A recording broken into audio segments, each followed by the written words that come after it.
wabarakatuh. Teman-teman apa kabar? Balik lagi dengan gua Bro Bri di Bro Bri Live. Kali ini episode 105, 105. Excited banget gua sebenarnya, sudah menantikan dari sebelum-sebelumnya, dari tahun lalu mungkin ya, gua berusaha ngundang Pak Nanang. Cuman alhamdulillah sekarang dapat kesempatan. Pak Nanang Khalid, ex Nakama yang sekarang jadi Head of HR di Paraground Group. Buat yang belum tahu, Bro Bri ini normalnya setiap Sabtu siang gitu ya. Ya weekend lah, kadang Sabtu siang, Sabtu malam gitu ya. Sesuai availability-nya narsumnya. Cuman ini Senin kan libur kan ya, jadi pas Pak Nanang bisa, jadi kita start hari Senin. Gitu. Jadi teman-teman yang pingin nanya dan pingin nyampein sesuatu, feel free ya. Kenalan juga di chat, silakan. Jadi nanti kita akan ngobrol hari ini tentang gimana caranya building high performance culture. Sedikit background, gitu ya. Gue mulai pertama bikin bisnis itu sejak 2005 sampai sekarang 2025, 20 tahun. Gue pindah banyak kantor. Cuman satu hal yang sangat-sangat memorable di Tokopedia itu adalah high performance culture-nya. Gitu ya. Jadi susah dijelasin, tapi gue belum pernah ketemu di tempat lain. Mungkin karena gue kurang keliling, gitu ya. Tapi gue beberapa kali kerja di perusahaan luar negeri, temenan sama teman luar negeri, ada yang di lokal juga. Cuma belum pernah gue ketemu culture yang seperti di Tokopedia. Yang gimana sih culture-nya? Kayak lu tuh dikasih kepercayaan dan orang tuh pada berlomba atau balapan giving their best. Bukan karena ditekan, tapi karena emang ya pingin giving their best. Dan itu nggak banyak. Di tempat-tempat lain yang gue lihat banyak orang itu kayak oke, ya diem. Kalau nggak disuruh nggak jalan, gitu kan ya. Beda banget sama di Tokopedia. Nah, gue pengen ngobrol, pengen cari tahu gitu ya, gimana caranya build culture seperti ini. Juga beberapa apa ya, gue culture-nya itu benar-benar mudah diingat sehingga mudah banget diimplementasikan gitu. Nah, ntar kita bahas deh. Pak Nanang sudah di sini, langsung disapa aja. Assalamualaikum warahmatullahi wabarakatuh. Pak Nanang, apa kabar? Waalaikumsalam, Bro Bri. Aduh, kita kapan ketemu ya, Bri? Udah lama banget ya yang ketemu langsung ya. Iya. Aduh, ini lo udah masuk di kantor baru berarti, Pak? Ya, alhamdulillah udah seminggu. Di mana Lebih lah kantor? ya. Tangerang berarti Kenapa? ya? Tangerang. Kantornya di Ciledug. Di Oh, daerah-daerah New sana. Village kita bilang. Kampung Baru situ, di daerah Ciledug. Pak Nanang sendiri tinggal di mana sih, Pak? Gue tinggal di BSD. Jadi Oke. kesana dengan tol baru 35 menit gitulah. Ada tol baru? Ada yang tol Balaraja tuh, yang keluarnya Oh. langsung belakang Ion situ tuh, samping Ion. Ya. Oke. Ya, Oke. gitu. Alhamdulillah dapat berkah, dapat kantor yang lebih dekat gitu kan. Alhamdulillah. Senang banget dan makasih banyak Pak Nanang sudah ngeluangin waktunya. Hopefully bisa belajar banyak hal gitu ya. Tadi sempat Amin, ngobrol. bismillah ya, insya Allah ya. Amin. Jadi tadi gue sempat mention ya, dan gue mau bilang juga satu hal lagi untuk manage expectation. Jadi teman-teman gue sadar tidak ada company yang sesuai dengan keinginan kita, kan gitu kan. Bahkan kita bikin company sendiri pun itu tidak bisa sesuai dengan full keinginan kita, gitu kan. Ya, dilema para founder gitu ya. Benar. Nah makanya itu yang gue bilang tadi Tokopedia itu benar, itu terjadi. Cuman pasti tidak semua lah sesuai dengan keinginan kita. Nah, cuman kita belajar gimana caranya bisa build high performance culture. Nah, gue mulai dulu dari Pak Nanang. Sebenarnya dulu awalnya join Tokopedia itu kayak gimana Pak ceritanya Pak? Dan kenapa kok mau? Itu dulu deh. Ya, kita sekilas mengenai karir dikit ya, Betul. biar yang mendengar juga bisa tahu cerita gua. By the way, ini kan santai, jadi kita lugu-lugu aja lah ya. Oke, siap. Ya, jadi sebenarnya gue sendiri tidak langsung di Tokopedia gitu. Makanya alhamdulillahnya tuh sebenarnya setiap kalau kita mikir tuh actually at every moment there's kayak why it's meant to be gitu ya. Kayak at the end of the day there is a reason why things are happening like that gitu. Nah, jadi sebelum ke Tokopedia sebenarnya gue lama banget di Unilever, di FMCG gitu, dan di Unilever itu juga alhamdulillah dapat kesempatan gitu. Jadi nggak cuma keliling semua function, mau HR-nya internal, pernah di OD-nya, pernah di HRBP-nya, pernah di operations, hybrid role, operation plus HRBP, business partnering, waktu di pabrik gitu ya. Juga melihat bagaimana company operating itu at multiple level gitu. Jadi di Unilever Indonesia itu sendiri, terus pernah kebetulan ke Thailand untuk unlock Thailand in a way, untuk bantuin turnaround company-nya. Terus dikasih tugas untuk restructuring organisasi R&D karena apa namanya waktu itu base di Thailand tapi terus mau di split 2, yang R&D secara formulasi dan sebagainya pindah ke Shanghai, tapi kemudian yang brand management dan sebagainya pindah ke Singapura, terlibat dalam proses itu, terus pulang ke Indonesia lagi gitu kan, dipanggil lagi gitu ke Thailand gitu ya, untuk karena Thailand tiba-tiba jadi hub untuk ekspansi ke Myanmar, Kamboja, Laos gitu ya. Jadi belajar ilmunya sebenarnya di situ. Nah, alhamdulillahnya, again karena dapat ilmunya banyak, waktu itu panggilannya ke Tokopedia karena waktu itu Indonesia gitu ya. Karena ini adalah momen di mana kapan lagi nih Indonesia bisa come up with a very different flavor kan gitu kan, teknologi itu something yang bisa bring Indonesia to the next level ya. Ya. I mean the whole middle income and all these thing lah nations, kayak challenge Indonesia itu waktu itu kalau kita bisa transisi menjadi ekonomi yang berbasis teknologi itu luar biasa banget dan Indonesia tuh waktu itu sangat punya kesempatan gitu karena di Asia Tenggara itu yang sektor teknologi tumbuh itu Indonesia. Ingat aja berapa banyak unicorn we call it at that time, right? Big names lah, putra bangsa semua, jadi semuanya itu anak karya bangsa lah. Nah, that's why terpanggil karena kayak if we can make this then Indonesia will actually fly and take off gitu ya. Ya udah, nah kita kan ngomongin mengenai Tokopedia nanti gitu ya, ya gue ketemu Bri di situ gitu, inget banget at one point Bri mau lanjut gitu kan ya. Memang gitu, ini soalnya dari sini sedikit Tokopedia gitu kan, but you know story actually ends up very differently. Tapi that's the story behind me. Dan teman-teman semua. Jadi setelah again recent updates dengan bersatunya Tokopedia dengan TikTok Shop and all these thing. Jadi gue juga mencari role baru dan akhirnya ketemulah sekarang landing di Paragon gitu ya. Indonesian Champion for FMCG yang juga sebenarnya is keen to bring technology inside it. Jadi kayak kombinasi antara keduanya gitu, insya Allah, Bismillah ya. Jadi maybe this is the next journey gitu ya. Everything happen for a reason. So I hope this is the reason. Jadi ini benar-benar starting new chapter sih, Bri. Dan again waktu lo cerita bahwa Mas, Pak gitu, ngobrol-ngobrol yuk mengenai building social performance culture gitu. Itu yang menurut gue pengen banget bisa cerita juga karena menurut gue it's too good of a lesson keep inside hanya di perjalanan Tokopedia gitu ya. Again, mungkin gue nggak banyak akan cerita mengenai Paragon karena baru banget, tapi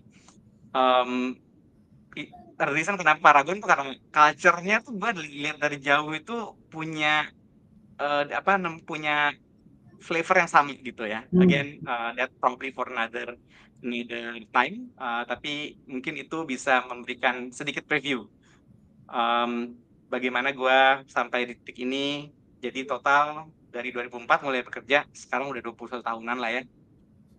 Tapi nggak pernah jadi founder kayak Bri lah.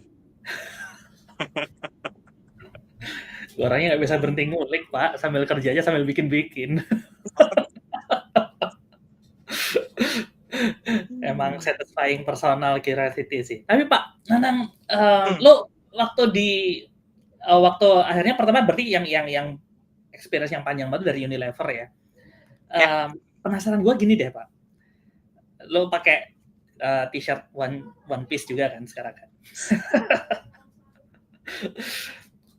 Jadi apakah kalau yang gue paham ya, William kan memang dari dulu itu udah ngomong nakama, dari dulu lah ya, sampai itu nakama gitu ya. Sementara yang gue pahami nih, gue nggak pernah masuk Unilever kayak gimana gitu ya, tapi Unilever kan kayak it's a very global company yang lu ganti culture itu kan kagak bisa kan, itu susah ya. Maksudnya lu Ya. apa yang lu belajari di sana yang akhirnya lu implement di Tokopedia yang seperti sekarang? Karena yang seperti kemarin gitu. Ya, Karena ya. yang gua tahu itu nggak banyak company yang seperti itu. Dan yang gua pahami culture korporasi yang sudah generasi lama yang sudah strong banget itu beda banget sama yang lu build di Tokopedia gitu. Inspirasi dari mana kok lu bisa ketemu yang kayak gitu? Iya. Nah, makanya gini, mungkin kalau gue sedikit koreksi dikit gitu ya. Jadi gue belajar semuanya di company yang lama, Unilever gitu kan. Tapi memang gue belajar culture justru di Tokopedia nih, gitu. Culture itu apa gitu kan. Nah, again ini beberapa key takeaways ya, yang mungkin teman-teman yang lagi ngebangun culture itu bisa diambil gitu ya. Pertama, sebenarnya the clue is in its name kan gitu. Culture itu kan 4 huruf pertamanya kan CLT ya, cult gitu kan. Ini tuh bad ini ya, bad things ya. Karena setelah gue lihat, oh iya ya, jadi kalau memang company itu culture-nya bagus, itu udah kayak cult gitu. Dan itu yang gue lihat misalnya di Tokopedia gitu kan waktu again the yesterday version dengan nakamanya itu, dan itu sebenarnya yang orang kayak William, founder kayak William tuh langsung bukti pertama bahwa kalau lu pengen bangun company yang sukses, ya lu actually ngebangun cult gitu. Again in a good sense gitu, in a good meaning. Karena kan cult itu kan kalau kita ngomongin pop culture tuh kadang-kadang sering salah nangkep ya. Kayak lah all this weird community yang radikal dan sebagainya, bukan. Jadi cult itu sebenarnya it's that feeling that you are uniquely a community ya, nakama itu gitu kan. Kalau bahasanya Tokopedia waktu itu yang William selalu ngomong adalah kita tuh nakama. Nah, hebatnya Will menurut gua itu dia mengambil contoh yang secara visual itu bisa gampang di-relate gitu kan. Ya cerita One Piece gitu nakama itu. Jadi gue justru belajar culture justru di Tokopedia karena like you said kalau kita ngomong company terlalu besar kayak Unilever zaman itu ngebangun culture itu susah karena like how do you even define it in a single word, right? Gitu. Nah, that's I think the beauty of that culture yang dibuat oleh Tokopedia. Nah, mungkin transisinya gini, pentingnya HR itu untuk menjadi apa ya, mengimaninya gitu loh, for the lack of better terms. Jadi lu harus pertama ngerti dan orang HR harus orang pertama yang bener-bener ngimanin gitu. Ini again for the lack of better term ya. Jadi kalau misalnya kemarin gue masuk Paragon di seminggu terakhir, di ya, the last 1 week or plus gitu ya. Itu memang tugas gue pertama adalah bener-bener shadowing Arman sebagai CEO untuk memahami apa sih yang beliau pengen bangun di Paragon gitu, ya kan? Again for the lack of better term we call it like talaki gitu. Kalau di muslim kan ya talaki itu ya. Jadi itu benar-benar ngerti gitu. Kenapa bahasanya pilihan bahasanya A bukan B? Kenapa maunya satu bukan dua gitu? Jadi kemudian nggak sotoy gitu. Nah, itu kadang-kadang tantang tenteng datang tuh gue pengen ngubah culture atau gue pengen strengthening culture tapi kayak you don't get it gitu. What is that culture? Nah ini juga menurut gue yang membuat company yang masih ada foundernya dan founder masih terlibat itu beda banget dengan company yang udah nggak semua. Ya kan? Kenapa? Soalnya that purpose, that culture itu tuh bisa pelan-pelan hilang gitu, ya kan? Kalau nggak ada yang ngejagain gitu, kayak anchor-nya itu siapa gitu. Nah itu mungkin menurut gue just two observation that I see, dan itu kenapa makanya waktu gue pikir kalau misalnya gue memang masih melanjutkan perjalanan gue sebagai orang HR, gue pengen bersama company yang ada founder-nya, karena that's what Tokopedia was gitu. The founder help HR untuk bener-bener ngejagain what kind of culture that we're trying to create gitu ya. Nah, itu mungkin sedikit sih, Bli.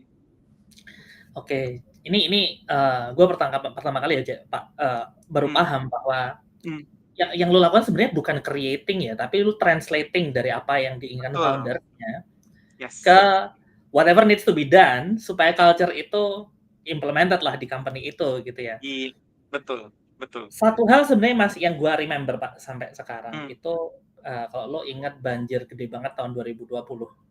mm-mm. Itu gua kena Pak seleher sini. Seleher lah. Dan itu kan kemarin kejadian tuh di 2025 kalau nggak salah ya. Kejadian Iya, lagi yang sama lebih heeh, parah lah segala macam. Gue tahu mm-mm. ada beberapa company itu yang uh, dalam hati gue ya, how audacious. Lo yang kena impact banjir, lo WFH aja deh hari ini. Hari ini nggak apa-apa WFH. Men, ini orang kena kebanjiran, rumahnya habis, lo suruh WFH. Tolong ya. Dan orang kayak gitu, tapi gue bisa apa kan gitu kan. Dan gue remember banget waktu itu Tokopedia entah karena memang punya leniency untuk melakukan hal itu, tapi ya lo libur dulu. Kalau misalnya butuhkan tempat ke kantor, datang ke kantor gitu ya. Iya, It betul. touch kita Evakuasi kantor kan? Semua benar. evakuasi ke kantor gitu. Kita Iya, siapin semuanya, makanan dan everything gitu. benar. Artinya kan itu kan sesuatu yang apa ya? Kalau lu nggak mikirin, ya nggak bisa. Tapi the way you Betul. react gitu kan, itu kan sesuatu yang harus di-build dan bukan cuma lu kan pasti kan Pak. Jadi tim Mhm, lu kan mhm. juga pasti kayak gitu kan. Nah, Betul, betul. sekarang yang pingin gue tanyain itu adalah gimana how you build it from the start. Mulainya itu dari mana sih? Tadi oke lah, lu translate kan Hmm, gitu kan. hmm. Dan how did you start to build awalnya? Apa dulu nih gitu ya. Terus habis itu kemana nih? Nah, mungkin step by step-nya lah. Iya, Kira. betul. Nah, jadi again kayak apa ya, Bri? Itu sebenarnya pengolahnya itu manusia kan. Hmm. Even my own team di HR gitu waktu itu untuk bisa punya sense-nya gimana gitu. Nah, ini justru bahasanya bahasa Paragon nih. Ini harus kalibrasi rasa gitu. Oke. Kan ngomongin ngomongin feeling kan sebenarnya karena Ya. every single thing that we do itu it's a choice of options gitu ya.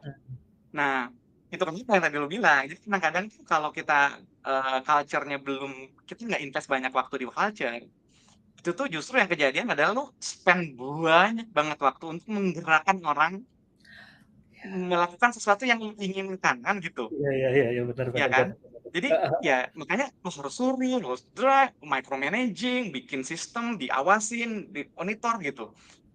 Expensive banget gitu. Nah, tapi kalau founder-founder yang keren, ya kan, and I can say this again, the yesterday Tokopedia plus misalnya Paragon gitu, itu tahu bahwa once you build the culture, itu tuh multiplier gitu.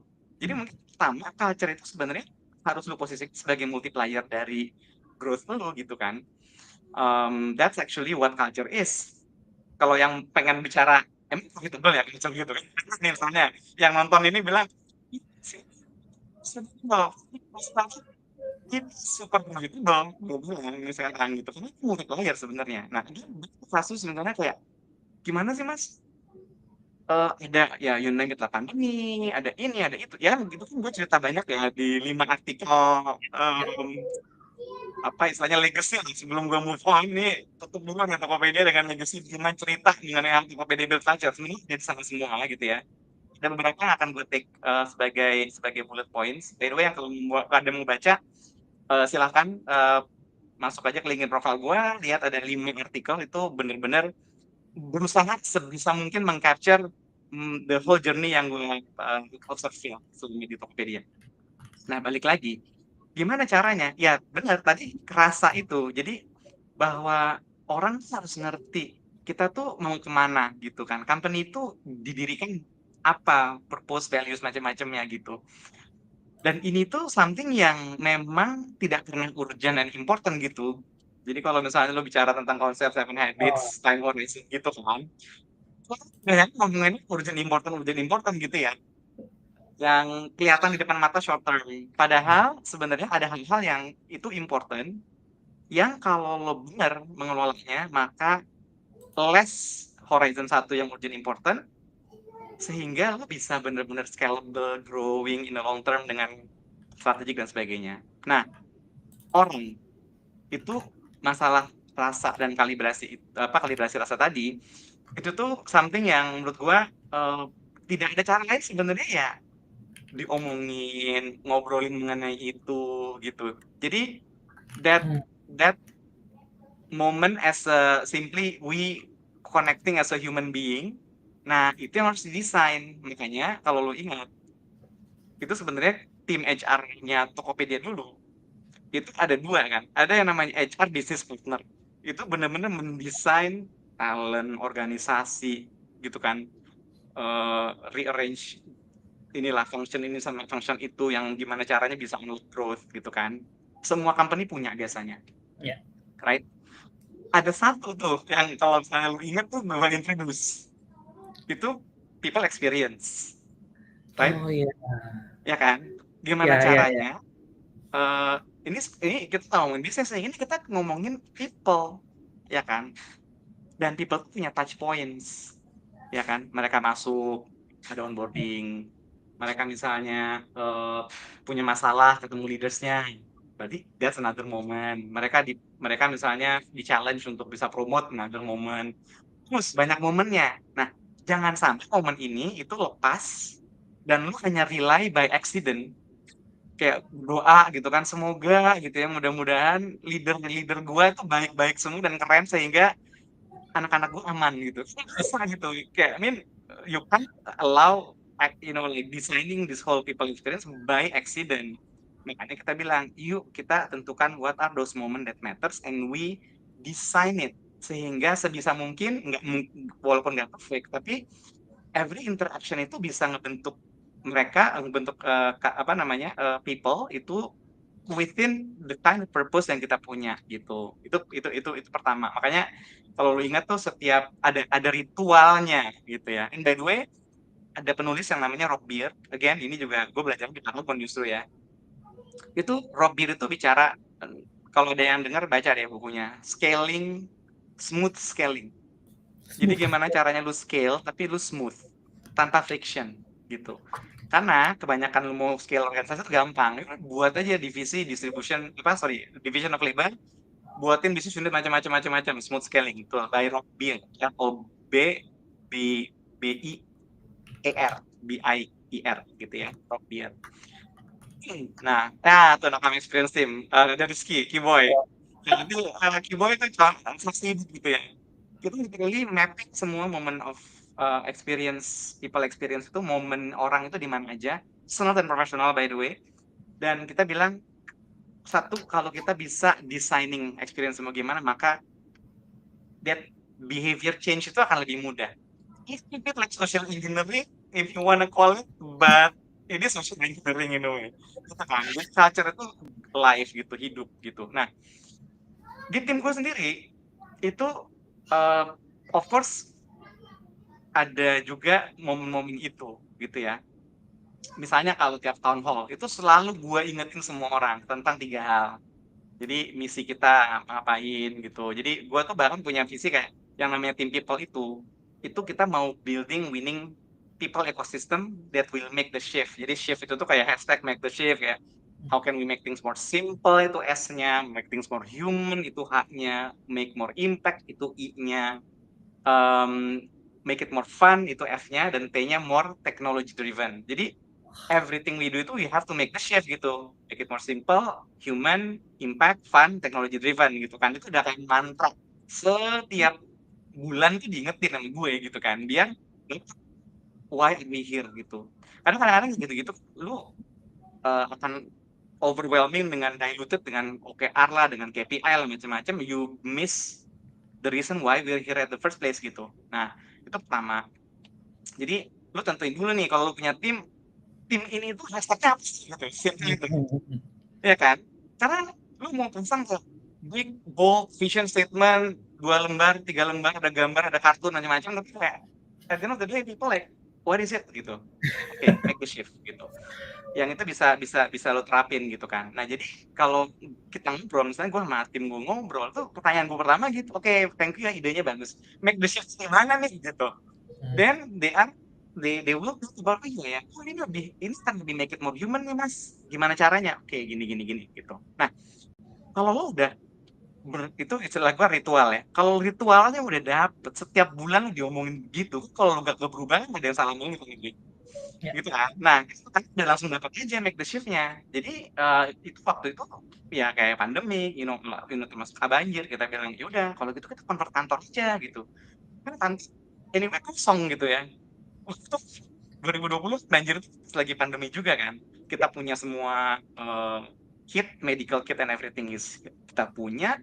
Jadi mau di social distancingin, misalnya ada orang yang mau evakuasi juga bisa dibuat sehingga tetap pandemic safe, ayolah kita sikat gitu.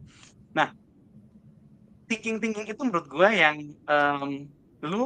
apa namanya, itu tuh something yang di co-create gitu kan, nggak melulu leaders yang nyuruh, tapi mereka yang bisa datang dengan proposal gitu kan. Jadi ya again banyak banget ide-ide dari tim nakama sebenarnya yang muncul waktu pandemi gitu ya, dan sebagainya. Gitu sih, Bli. Jadi itu pertama, jadi lu kayak you keep talking about it, ya kan? Nah, yang kedua ya you need to design gitu kan, sehingga policy semua yang lu buat, ekosistem semuanya juga itu by design, bukan by ad hoc problem solving, case by case, urgent and important. Mungkin gitu ya. Oke. Yang pertama kan tadi keep talking about it ya. Kayaknya make sense gitu ya, karena ya kalau lo nggak ngomong nggak akan ingat gitu, dan itu yang terjadi di banyak company yang gue masukin. People don't even remember the culture. Gue dulu hafal di Tokopedia, sekarang gue ingat cuma satu. Yang paling sering di-mention kan, make it happen, make it better. Make it happen, make it better, betul. Itu nggak tahu ya, nggak bisa lepas sih Pak. Baru pertama kali itu gue apa sih, ada 3 waktu itu. Apa Pak yang pertama Pak? Consumer focus, growth mindset, ya kan? Make it happen, make it better. Make it happen, make it better. 3 ini kan sesuatu yang berawal dari, gue yakin ini dari translation lo tadi kan. Gue mau build yang gini gitu ya semuanya. Dan nge-simplify jadi 3 yang simple, gampang diingat. Itu kan nggak gampang. Lebih susah lagi tadi ya, nge-push itu ke seluruh orang di kantor. Sehingga they keep talking about it. Itu kan nggak gampang. Ada tips nggak Pak untuk bisa melakukan hal itu? Karena kalau itu gampang, gue nggak lihat itu tempat lain. Iya, betul. Benar. Nah, ini sebenarnya, to be honest, Bre, again, gue tuh multiplier sebenarnya. Karena kudos dan kreditnya itu ke founder, ke William, Melissa, Leontinus, Edison, dan Patrick Chow. Kami mereka yang menggodok itu sehingga cuma jadi 3. Karena kan kalau I don't know ya, lu kan termasuk nakama mungkin yang masuk duluan ketimbang gue gitu. Karena kan 2019 tuh. Karena kalau yang nakama yang agak lama dikit, kalau misalnya Tokopedia dulu ceritanya, itu kan sempat berevolusi tuh dari berapa menjadi berapa sampai jadi 3 gitu. Nah ini yang kemarin gue baru sadar juga ya, Bri. Karena yang emis gak cuma lo, Bri. Gue tes gitu. Kayak, karena gini, sejarah itu dari gini mudah gitu, Bri. Ya kan? Kalau udah produknya hero banget gitu. Karena kalau misalnya lu harus menerjemahkan dan mentranslate menjadi sesuatu yang hidup sehari-hari, tapi jelimet kompleks, lu puyang juga gitu kan, caranya gitu. Mau kanan kiri atas bawah pakai ETL, line, bayar konsultan mahal, nggak bisa gitu, nggak bisa unlock gitu. Ya produknya tuh hero banget gitu, ya kan? Nah, itu yang gue find out, Bri. Karena ternyata 3 hal ini tuh resonate banget sama intrinsic motivatornya orang. Gitu. Nah, jadi istilahnya itu instead of kita ngajarin sesuatu, konsep ingredient itu sebenarnya meng-unlock apa yang lo udah punya. Itu beda banget. Jadi konsepnya bukan nge-push ya, Bri. Konsep itu nge-pull. Kayak nge-pull orang gitu. Ya kan? Nah, ini yang gue tulis kemarin. Karena kan misalnya ya, consumer focus itu sebenarnya ngomongin purpose, right? Why are we here? Jadi ya udah, fokus on consumer gitu kan. Fokus on consumer itu everything, yang internal consumer, external consumer, dan itu menjadi semacam prinsipal. Jadi dari purpose itu gini, purpose itu belum jadi prinsipal, Bri. 3P. Ini again ya ala-ala Nanang Khalid manajemen konsep lah. Punya purpose, ketemu problem, akhirnya jadi prinsipal. Masalahnya kalau nggak ada purpose, problem lu solve itu kalau nggak ada prinsipalnya, lu bisa jadi melenceng jauh tuh dari why are you there at the first place gitu kan. Nah, makanya purpose harus ada. Karena kalau nggak ada itu, lu nggak akan bisa punya principle on responding to speed, problem, kompetitor apa namanya action dan sebagainya. Nah, jadi purpose itulah yang ngebantu ketika ada problem itu di-solve dengan luar biasa dan inspiring, elegan gitulah ya. Banyak hal lah. Nah, contohnya gini, lo orang product Andre. Satu hal yang gue sampai sekarang tuh masih sering cerita gitu ya. Betapa ajaibnya 3P ini itu waktu ada 3 masalah sebenarnya. Pertama, gimana caranya kalau kita again Tokopedia itu punya banyak banget seller yang kecil-kecil, itu kan marginnya kecil ya. Jadi Ya. mereka makanya barang harus lebih mahal dikit nih. Lawan reseller yang gede gitu, yang udah modalnya gede gitu. Nah, gimana caranya mereka itu tetap bisa laku barangnya satu. Yang kedua, at the same time, Tokopedia juga punya masalah dengan logistic cost kan. Ya. Ya kan? Karena imagine kalau barangnya ada di Bekasi, terus yang beli di Tangerang gitu.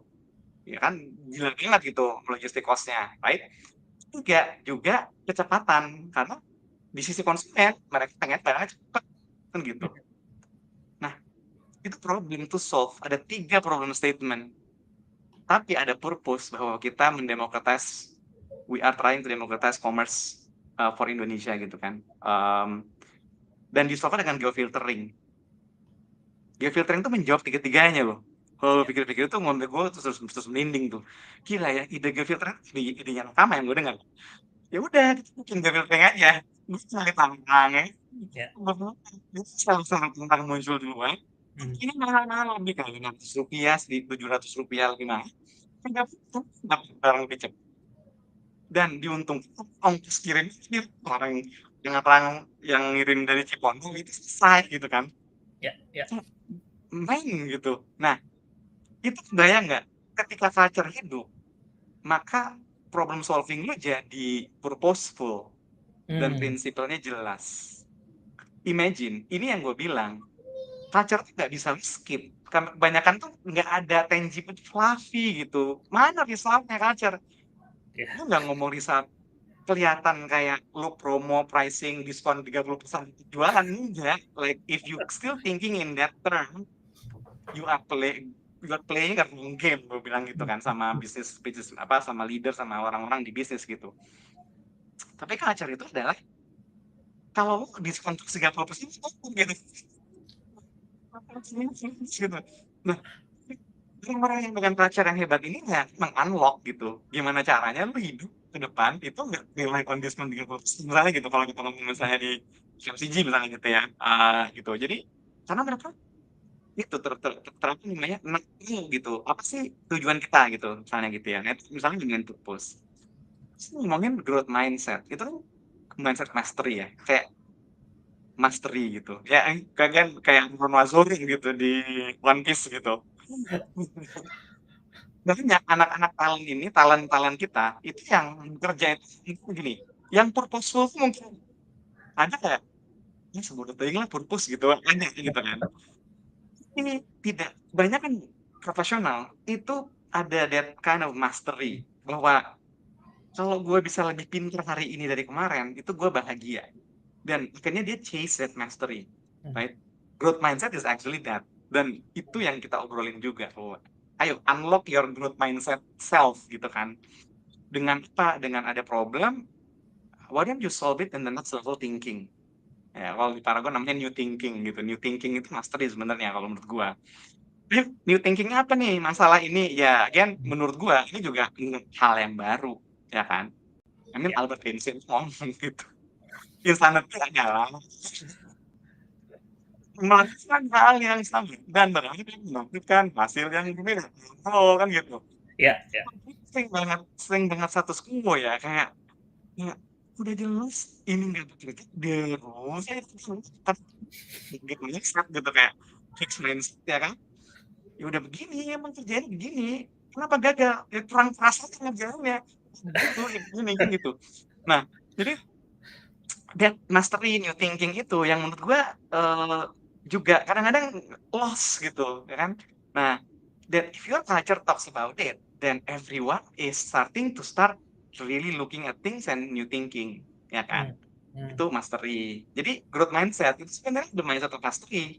Dan itu intrinsic motivator. Semua orang suka menjadi lebih pintar dari sebelumnya, menjadi lebih maju secara pemikiran, growing up gitu kan, professionally and personally gitu ya. Nah, yang terakhir, ya kan, itu kita ngomong make it happen, make it better yang suka banget itu, Bre, ya kan. Itu menarik ya, dan kenapa lo inget gitu? Karena it gives you total freedom gitu kan. Jadi freedom tapi within framework ya. Gue Bahwa merinding. ya, ya kan? Gue merinding. Jadi kan itu, kan kalau freedom tuh bisa bisa muncul negara bagian kan gitu ya. Nggak bisa lo company ada 20 cara melawan satu juga nggak bisa juga. Tapi freedom within framework dan iterasi konsepnya kan make it happen, make it better. Nah, itu that's a sense of autonomy sebenarnya kalau dalam konsep intrinsic motivator. Dan itu juga yang menurut gue sangat kelihatan yang lu bilang kan. Gila, kita tuh kayak nggak ngerasa high pressure gitu bahwa the deadline nih, ini deadline canda ketawa, bercanda-bercanda gitu kan. Walaupun kadang-kadang lembur-lembur gitu, 911 gitu, ingat banget lah. 911 gitu kan, kalau udah bilang 911 semuanya ngeriung gitu kan untuk problem solve itu. Karena ada culture itu dan fail tapi fail fast gitu kan, all these things. Nah, jadi menurut gue, lu harus punya dulu. Apapun culture-nya itu harus unlocking those three. Apapun bahasanya, ya kan? Karena again kalau Paragon gue ngeliat juga bahasanya beda. Misalnya kayak master itu kita ngomong new thinking gitu. Jadi ada linggo yang berbeda. It's okay as long as you actually unlock those things. Nah, yang penting lagi sebenarnya leader yang paham. Itu yang susah menurut gue ya. Itu kenapa? Ya, atau berarti kayak new leaders program gitu maksudnya pernah ikut course yang besar aja kan Ya. ya kan jadi sebelum orang promote ke level leadership apapun itu ada dalam tanda kutip tuh talakinya dulu gitu ya kan kalau dalam kompetitor term ya talakinya apa ya diomongin leaders itu ngapain dan sebagainya toolsnya ini sebenarnya itu tuh conditioning biar mereka jadi multiplier-nya HR gitu kan. Itu agendanya HR banget sebenarnya gitu kan. Make sure bahwa leaders itu akan meng-create jadi gini tugas leader itu bukan nggak harus jadi change agent katalis. Nah, itu juga menurut gua salah. Jadi kalau misalnya company lagi mikir, leaders jadi change agent katalis gitu. Ngedrive, nge-push. Jangan. Leadersnya nanti akan kebebanan. Lah, gimana sih? Ini gua ngejar sales targetnya susah, suruh jadi extended fans HR. Tuh, ya kan? Em, kayak HR, terus ngapain kan gitu. Bukan itu konsepnya. Tapi leader itu fungsinya membantu unlocking tadi. Create environment di mana fokus on consumer, growth mindset, make it better itu hidup gitu. Ya kan? Jadi mereka tuh again kayak istilahnya climate leadership kalau bahasa itu nih. Jadi matahari buat timnya yang menerangi gitu. Ya kan? Bukan jadi mandor gitu. Dia kan matahari sama mandor gitu. Gitu kira-kira deh. Ada beberapa pertanyaan nih Pak dari penjelasan lo tadi. Jadi sebelum gua nanya sih gua mau sedikit sharing juga ya. Setelah kerja di Tokopedia yang make it happen, make it better, di mana ya kita nge-build yang penting cepat dulu, yang penting acceptable gitu ya. Even on that scale itu amazing sih Pak. Maksudnya Tokopedia ini orang yang daftar tuh seharinya tuh banyak banget yang gue tahu itu kan. Yang non-transaksi juga banyak banget. Tapi di company lain ini kayak they don't tolerate miss. Jadi kayak you have to get it perfect the first time. Gue tuh langsung kayak culture shock sih Pak. Ini gimana? Lu kalau maksudnya gue background founder juga gitu ya. As a founder ya, lu pingin produk jadi, lu cepet rilis, iterate yang cepet kan gitu kan. Kalau nggak gitu nggak jalan. Kalau lu keep dulu nggak ada nih feedback, lu coba internal ya kagak ada yang coba juga kan gitu. Lu harus keluarin pelan-pelan kan gitu. Itu maksudnya, nah pertanyaan gue yang pertama itu ke sini. Buat orang-orang yang udah kayak gue gitu, misalnya dalam tanda kutip ya udah teracuni dengan mindset seperti itu dan itu cocok banget sama gue. Kalau gue ketemu sama tim yang beda culture-nya, is it just like ya udah nggak cocok gitu ya? Ataukah should I try to cope? Ataukah gimana? Menurut lo gimana Pak? Nah, gini, sebenarnya Gen ini gurunya sebenarnya adalah tokoh Indonesia sendiri yang namanya Ki Hajar Dewantara, ya kan. Jadi menurut gua ya, leadership principle paling keren itu sebenarnya nggak usah jauh-jauh ngelihat di luar negeri, manajemen barat, all this thing. Orangnya ada di Indonesia itu. Jadi Ki Hajar Dewantara itu kan ngomong bahwa ada tiga tiga behavior guide gitu buat seluruh orang di Indonesia ini sebenarnya ya. Yang itu menjadi filsafat pendidikan Indonesia sebenarnya di masa-masa awal. Ya gitulah, karena foundernya gak ada kan sekarang tinggal ini gitu ya.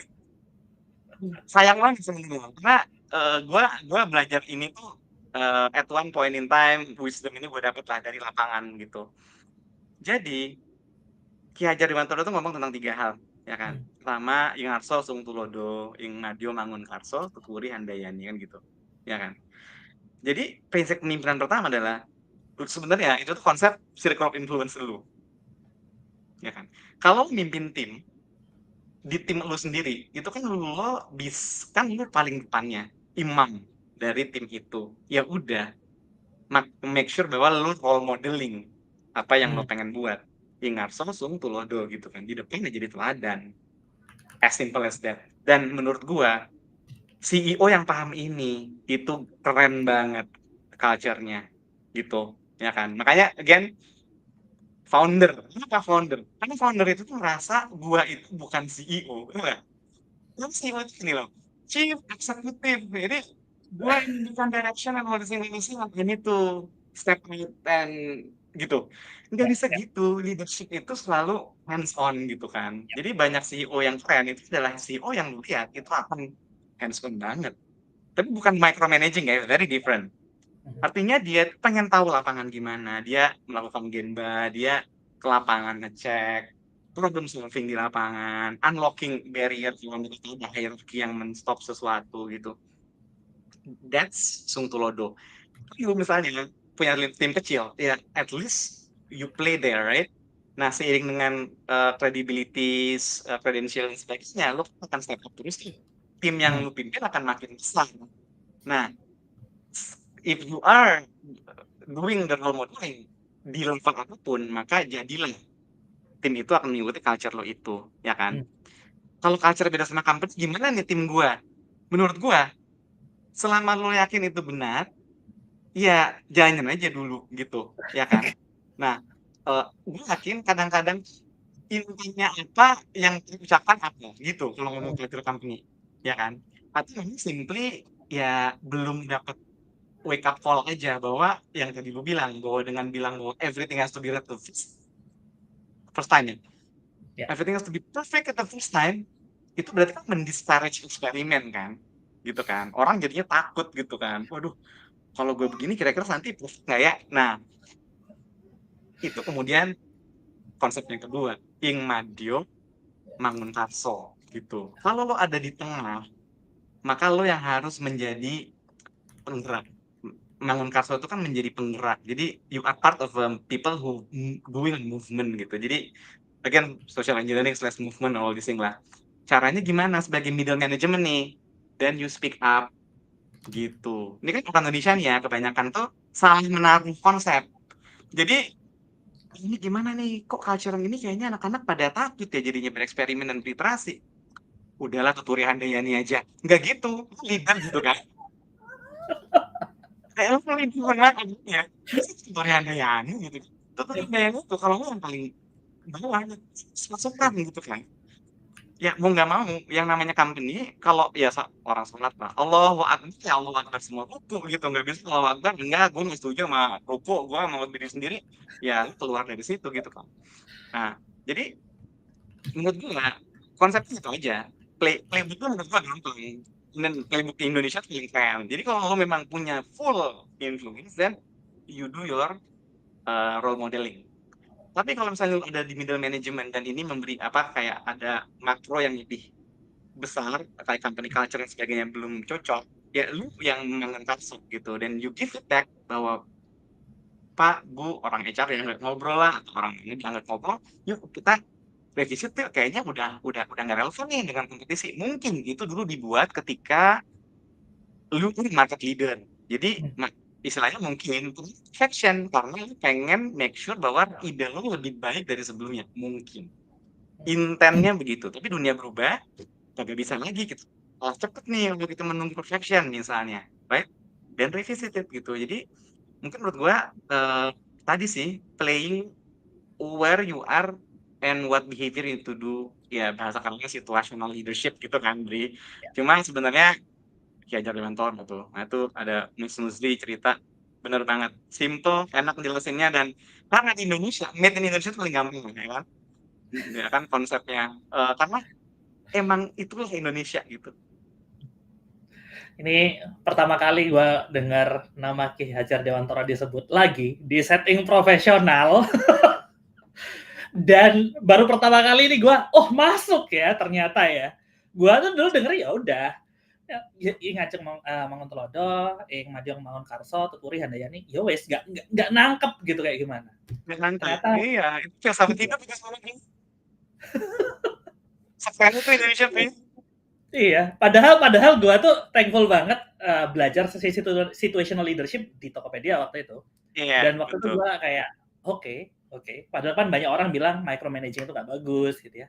Mm-mm. Depends kan, lo micromanage yang Depends. mana, yang siapa, Betul, situasi apa. betul. Ada yang nanya Randy ini dari Keywords. Nah, ini pertanyaan yang oke sih Pak. Monggo Pak. Setiap berapa lama nih culture tuh perlu di-adjust? Ya, nah Mas Randy, kalau tiba-tiba teman-teman di company merasa bahwa kok kayaknya apa yang kita kerjakan itu selalu kalah ya sama market and something is not right. Gini, ya ini kan gue, lu suka sepak bola nggak sih, Bri? Kenapa? Suka sepak bola nggak sih? Enggak. Nonton bola nggak? Nggak nonton bola ya? Nonton bola nggak? Ya kan? Nah, itu kan fans Tapi nggak apa-apa, MU. banyak yang tahu Pak sepak bola. Ya, nggak tahu deh. Gue tuh fans MU banget ya. Manchester United itu kan fans. Nah, menurut gue itu salah satu strateginya MU yang misalnya ya, kenapa MU itu dulu berjaya banget, ya kan? Sekarang turun banget kan? Karena MU itu Manchester United itu tim sepak bola Liga Inggris yang sangat berjaya di tahun 2000-an, 2010-an gitulah ya. Dan gue masih hardcore fans juga sampai sekarang. Tapi the issue is adalah menurut gue karena tidak mendetek adanya perubahan itu gitu, bahwa tiba-tiba Premier League itu didatangin sebanyak banget investor, mereka punya capability untuk membangun banyak hal dan institutional development building-nya banyak klub di luar di Premier League itu outpacing all the Oh, big major giant clubs gitu kan. Jadi ini bukan masalah coach, bukan masalah formasi, bukan masalah pemain gitu. Masalah the whole how Manchester United as a company looking at itself gitu kan. Nah, makanya kemudian terjadi perubahan manajemen dan sebagainya gitu ya. But that's a simple story.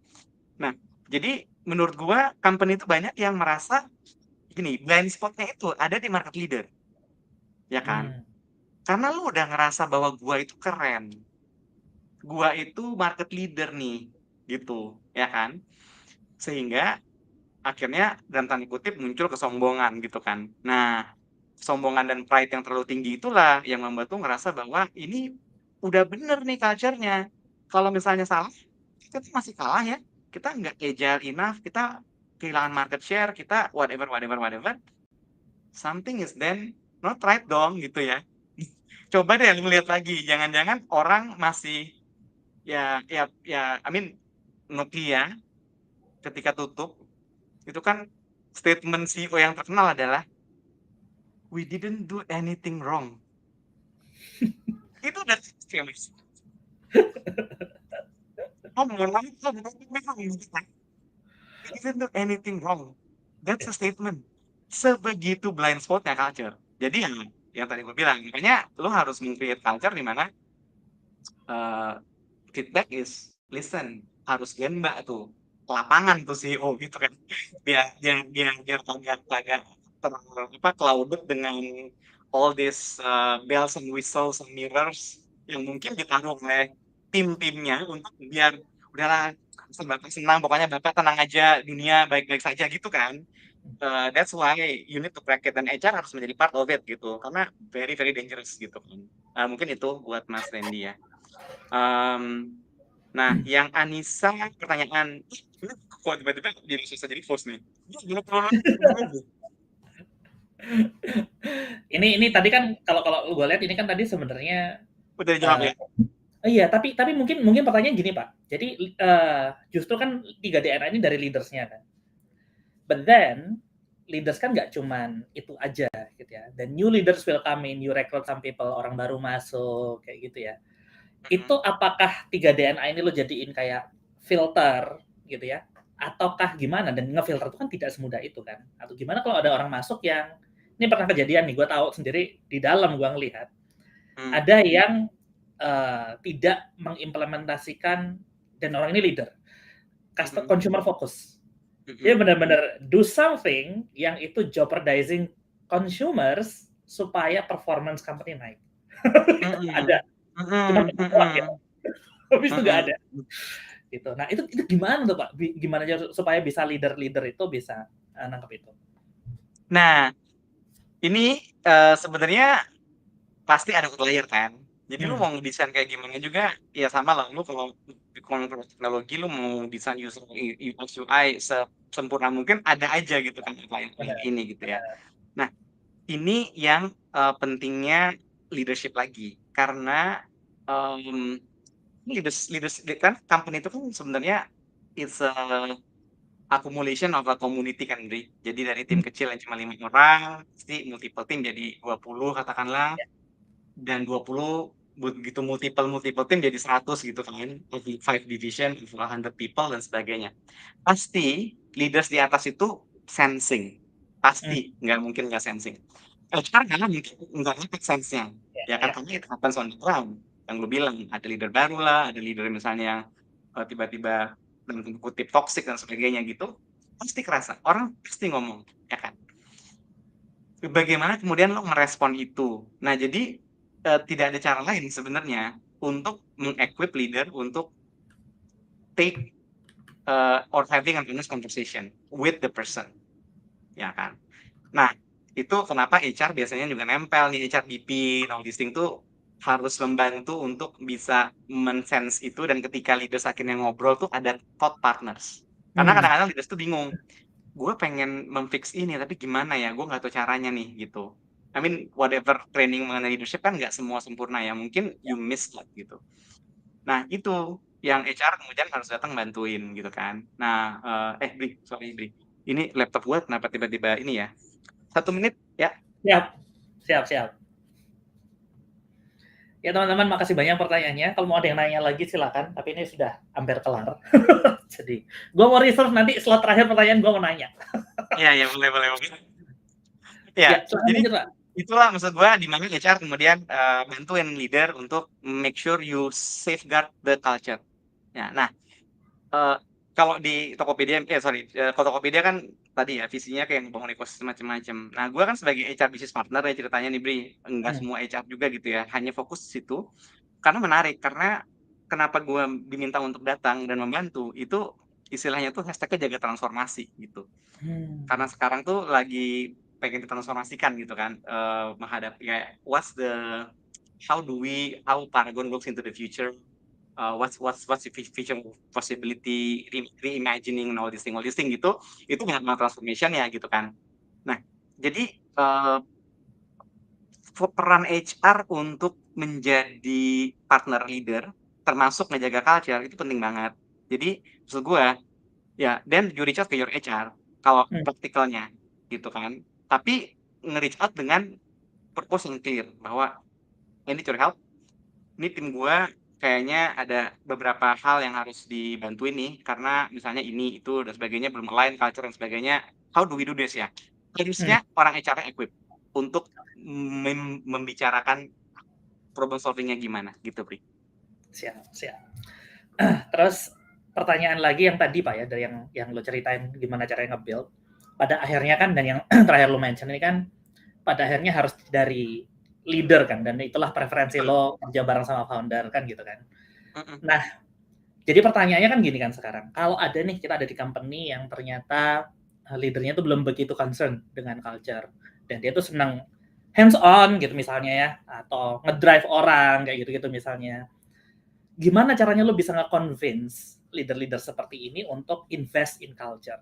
Kan tadi ya, this is important, semua orang paham culture itu important, but never urgent. Never urgent gitu kan. Besok company mati nih, gimana revenue lah segala macam gitu, ada target yang harus dikejar, never urgent. Jadi gimana caranya lo bisa get the spot, get the budget, get the support, itu gimana Pak? Iya, betul. Nah, gini, lu harus pakai use case sih. Use case yang benar-benar datang dari company itu, di mana perubahan itu terjadi bukan karena, nah itu kayak menemukan bright spot out of darkness gitu lah. Oke. Itu berarti kan kalau dalam konteks ini kan Ignacio Mangunkarso tadi ya. Jadi kan lu pasti ada di tengah-tengah nih, karena bukan foundernya gitu kan. Tapi lu punya power ini to influence that, right? Nah, jadi harus begitu, atau ya lu piloting. Bahwa lu kayak buat some sort of a team yang lu memang kayak bootstrap sedikit secara culture, tapi benar-benar menjalankan bahwa look what culture can do, gitu, ya kan? Itu cara organik yang menurut gua kayaknya paling berhasil. Cara lain adalah ya lu ngundang konsultan, ya kan, lu ngundang orang untuk sharing yang culture-nya bagus, untuk sharing di company gitu kan, kayak gitu kan. Tapi maksud gua itu biasanya berhenti di tataran aha moment, wah keren ya, tepuk tangan, selesai, Benar. besok balik lagi. sales gua mana gitu ya. Nah, itu harus the only way kan bisa begitu gitu. Nah, use case kayak gimana contohnya? Ya kayak tadi, misalnya geofiltering gitu. Ini geofiltering itu menurut gue itu gila banget, ya kan? Lu bisa mengunlock 3 hal gitu. Nah, itu tanpa itu bukan di data, itu ajar gitu kan. Itu proposalnya anak-anak gitu. Paling gampang lagi misalnya kayak Book to Naka Heroes. Nah, Heroes itu tuh yang pandemi itu kan cuma berapa orang sih yang manage ini gitu, nggak bisa ngeliatin semua nakam se-Indonesia gitu. Mungkin volunteer group Naka Heroes kan. Jadi kita sediakan tempatnya, people experience men-create pembukaan volunteer untuk bantuin memonitor nakama dan keluarganya. Ih, banyak banget yang apply gitu kan. Puluhan orang lah jadi Naka Heroes itu untuk membantuin kita nge-track ada yang kena sampai mana case-nya, apakah harus dicarikan rumah sakit atau cuma dokter atau cuma medical kit gitu tuh. Gila, itu multiplier banget gitu. Nah, jadi konsep bahwa culture dan leaders dan employee itu jadi multiplier-nya elu, ya kan, untuk come up dengan ide yang entrepreneur enough sehingga dia generate additional value buat lu, itu yang logic itu. Menurut gua yang memang tidak semua orang langsung paham gitu, karena nggak pernah ada di buku manajemen manapun menurut gua, itu benar-benar wisdom dari company-company yang istilahnya tuh kayak Good to Great gitu lah ya, ada buku yang zaman dulu itu kan bicara culture menurut gua sebenarnya. Atau ya kayak Amazon at one point kan talks about culture, it's strategy for breakfast, all this thing. Tapi nggak ada cara lain sih. Jadi lu harus kayak membuktikan bahwa bisa nih di company ini, kalau lu invest di culture, ini unlock gitu. Gitu kan, dan itu kemudian yang membuat menyadarkan diri, wake up call gitu sih, Dri. Ini insightful banget. Tapi memang ya kayak gitu ya tadi ya. Jadi artinya kalau misalnya lo mau leadernya itu paham ya harus disadarkan dulu kan seperti PR-nya. Sadarkan, Improve, betul. atau ya kita yang coba piloting. Sebenarnya mirip kayak kita meyakinkan. Kalau lo ingat cerita iPhone kejadian pertama kali kan mirip-mirip kayak gitu juga Pak. Iya. Yeah. Kerjanya di belakang gitu ya. Akhirnya jadi karyanya Steve Jobs tapi padahal ya. Kan gitu kan. Betul. Model-modelnya kayak gitu. Teman-temannya kan, apa ya? Team member sebenarnya yang sama benar dengan team itu. membernya yang dia sendiri sebenarnya awalnya nggak support kan gitu. Betul. Nah, tapi kalau artinya hal-hal seperti itu kan kalau lo invest enough di culture, it will surprise you, dan seringnya kan hal-hal ini sesuatu yang kayak kalau lo culture-nya nggak oke dan lo ditolak ya sudah tolak ya sudah selesai, gue nggak akan ngerjain. Nggak ada drive untuk kita sendiri yang membuktikan karena it's the best, it's good for the company kan gitu kan. Yes, betul. Nggak ada drive kayak gitu. Oke. Betul.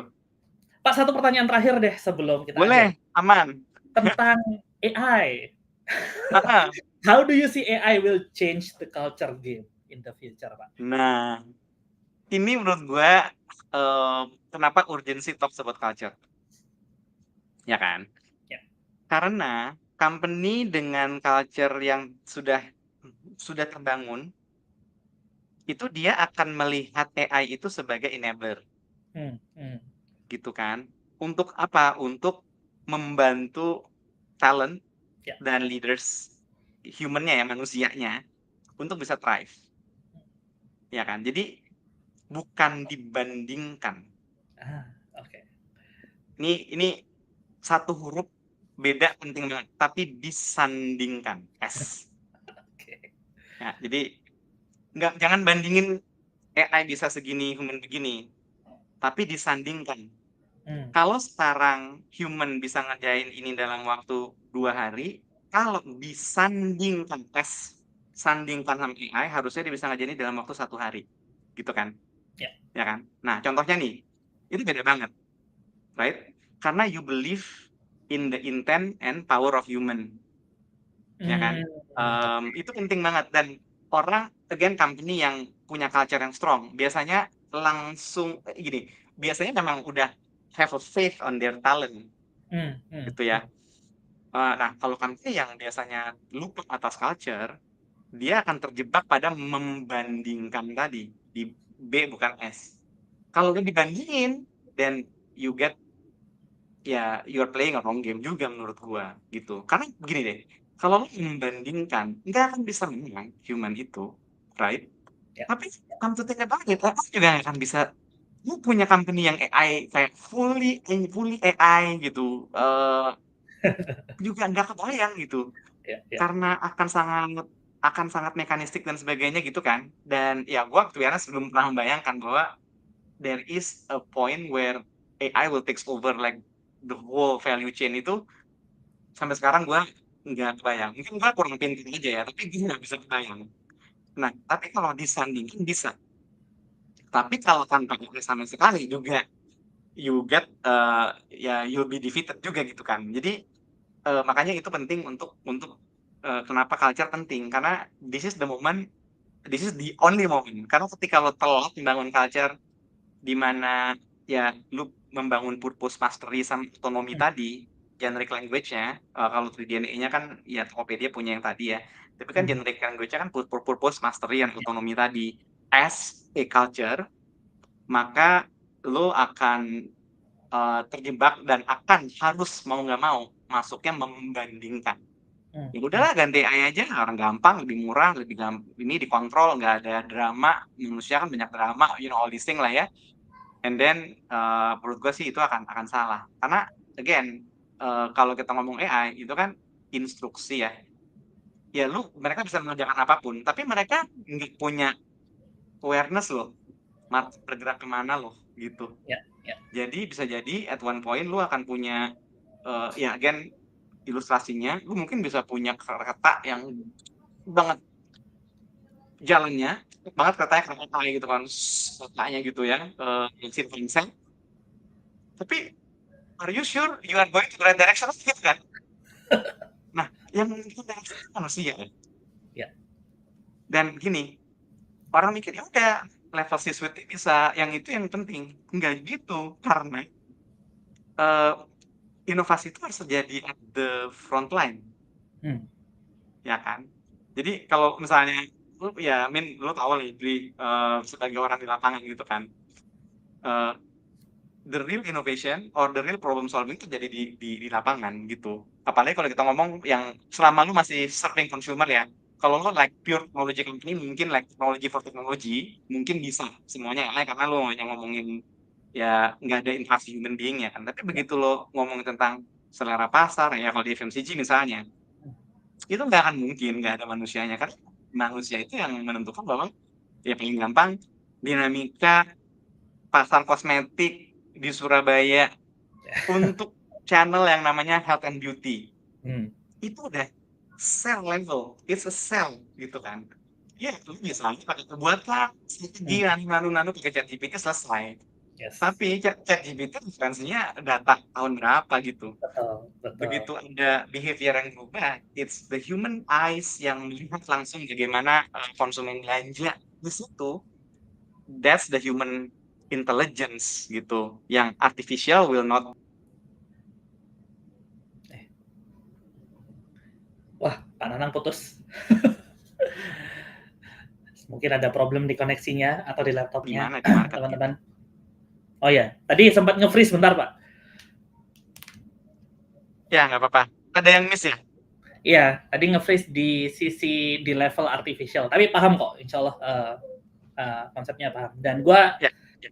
align sih sama lo Pak Ja, bahwa gue juga nggak bisa ngelihat ya ini bakal menggantikan semuanya. Cuman dan yang lu bilang tadi tepat banget bahwa apa sih data poinnya tuh terlalu banyak untuk bisa dapat sense what's next gitu ya. Apa yang belum ada kemudian nanti jadi ada dan itu bagus gitu. Itu possible. Betul. Gua nggak ngira itu bisa karena selamanya ya nggak bisa dapat sense human communication dan human behavior kan.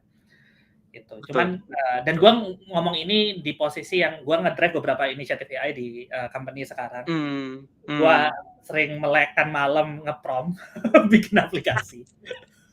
Lumayan lah, jadi paham masih seperti itu. Maka yang lo bilang tadi gue happy ya lo bilang kayak gitu Pak. Itu good, kabar baik lah. Mungkin gitu dulu kali ya Pak Nanang. Lo ada message kah Pak terakhir buat teman-teman di sini? Audiens gua biasanya teman-teman apa ya pekerja-pekerja yang berusaha implement growth mindset dan belajar terus. Ada message nggak Pak sebelum kita akhiri?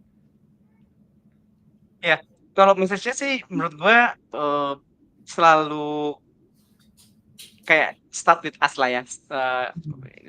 Ya kayak ya again zaman dulu tuh menurut gua salah satu pelajaran lagi nih, itu kan 3S. Tiga M lah, start tapi mulai, pakai bahasa Indonesia aja, 3M gitu.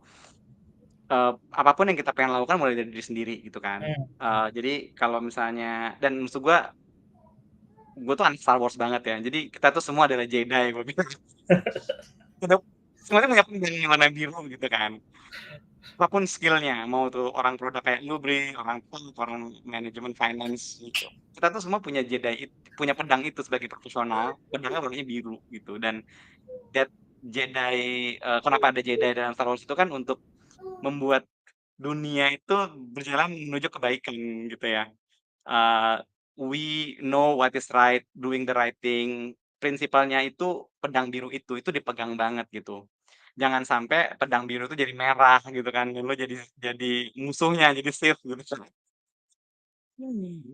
Nah, ketika lo jadi Sith itu, then you kayak ya dalam cerita Star Wars lah, you lose yourself, right? What's the point?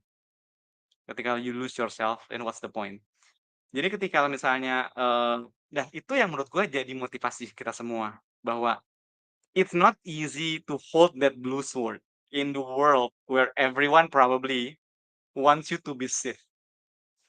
It's not easy. Tapi ketika lo pegang itu dengan kuat, lo akan happy sendiri lah, menemukan that meaning of and have like Paulo Coelho, penulis favorit gue, inspirasi novel gue juga gitu kan. Itu kan bicara bahwa happiness is actually simple, dia bilang. Is coming home and you sleep with your heart at peace. Sesimpel itu kok. Kalau lo misalnya punya definisi happiness yang aneh-aneh, menurut gue ujung-ujungnya itu tidurnya malam gitu. Do you feel like you are being yourself gitu? Simpel itu kok. Nah, jadi itu butuh perjuangan. Nah, jadi maksud gue mulai dari diri sendiri. Nah, terus yang kedua, M yang kedua itu kan mulai dari hal yang kecil-kecil. Jadi ya tim lu sendiri diurusin, interaksi sama siapa, dibagusin, di-improve. Nggak perlu yang mikir yang gede-gede gitu. Karena itu circle of concern. Kan kalau dalam bahasa Seven Habits, mulai dari circle of influence lu. Mulai dari kecil-kecil aja gitu. Nah, yang terakhir, dari besok atau dari Rabu gitu, kalau udah balik kerja, kalau menjelang weekend gitu kan. Karena movement itu you don't have to wait until it's perfect, make it happen, make it better gitu yang namanya movement ya kan. Jadi kalau emang di sini teman-teman adalah para Jedi menurut gua, then be a Jedi starting besok apa Rabu gitu ketika lu balik ke tempat kerja gitu kan. Mulai dari sekarang, be the Jedi of your team gitu maksud gua. Tanpa harus menunggu-nunggu kayak, "Nanti kali ya kalau gua udah jadi group head." Ya, mohon maaf udah lewat kali ya, kesempatannya, momentumnya gitu kan. Nah, terakhir mungkin legacy kali ya, Dri. Jadi kalau lo melakukan ini semua tuh maksud gua yang gua sangat kinda happy itu adalah I feel that I hope ya, ini jangan-jangan gue salah juga nih, Dri, mudah-mudahan benar, tapi enak tuh kayak waktu ninggalin Tokopedia bahwa I leave a good legacy gitu. Itu beats everything sih. Karena kan at the end of the day kan yang tadi yang whether you can sleep, with your heart at peace itu gue dapetin gitu setelah semua, roller coaster. Nah, that is something yang menurut gua ketika lu akan pindah role nanti di setahun, 2 tahun lagi atau pindah company setahun, 2 tahun lagi gitu, itu kok rasiknya itu gitu, nggak ada yang lain gitu ya. Lu mau promote, mau nggak promote, mau selesai, mau pensiun, mau, apa namanya, dapat kerjaan baru di negara lain, whatever. It's always that last your last assignment, did it well, did you leave legacy, itu gitu, yang membuat lu itu fulfilled. Fulfilled sense of fulfilled itu yang mahal, nggak akan bisa lu dapetin di mana-mana dan ketika lu dapetin itu yang akan membuat lu bahagia sebagai profesional. Jadi, mungkin itu Bri, agak panjang, agak abstrak filosofis, tapi menurut gua, by the end of the day, ya I need to share my thoughts kan. Jadi, semoga bermanfaat dan bisa ditangkap lah semua konsep-konsep ini gitu. Mantap Pak, mantap banget. Dan jangan lupa Pak, harus jadi buku. Iya, betul. Harus buku. Harus jadi Ini buku. jangan lirik buku ya, Bri. Ngomongin buku aja, harus jadi buku, Bri. Ditunggu Pak bukunya Pak. Jadi learnings yang bagus banget karena legacy yang lo tinggalin bukan cuma buat Tokopedia kan Pak sebenarnya. Buat Iya, gua sama ex nakama yang lain atau nakama yang lain gitu ya itu buat gua ya itu gua thankful banget sih lo ada di sana waktu itu dan iya, nge-broadcast yang seperti itu. iya. Terima kasih banyak Pak Nanang, Ada sukses Andrian. terus, Thank you, Andrian. sehat-sehat, moga-moga berkah, makin berkah usahanya, diberkahi waktunya, keluarganya, dan kerjaannya. Semoga bisa ketemu lagi Pak lain waktu. Sip, Makasih makasih banyak. makasih, Bri. Assalamualaikum.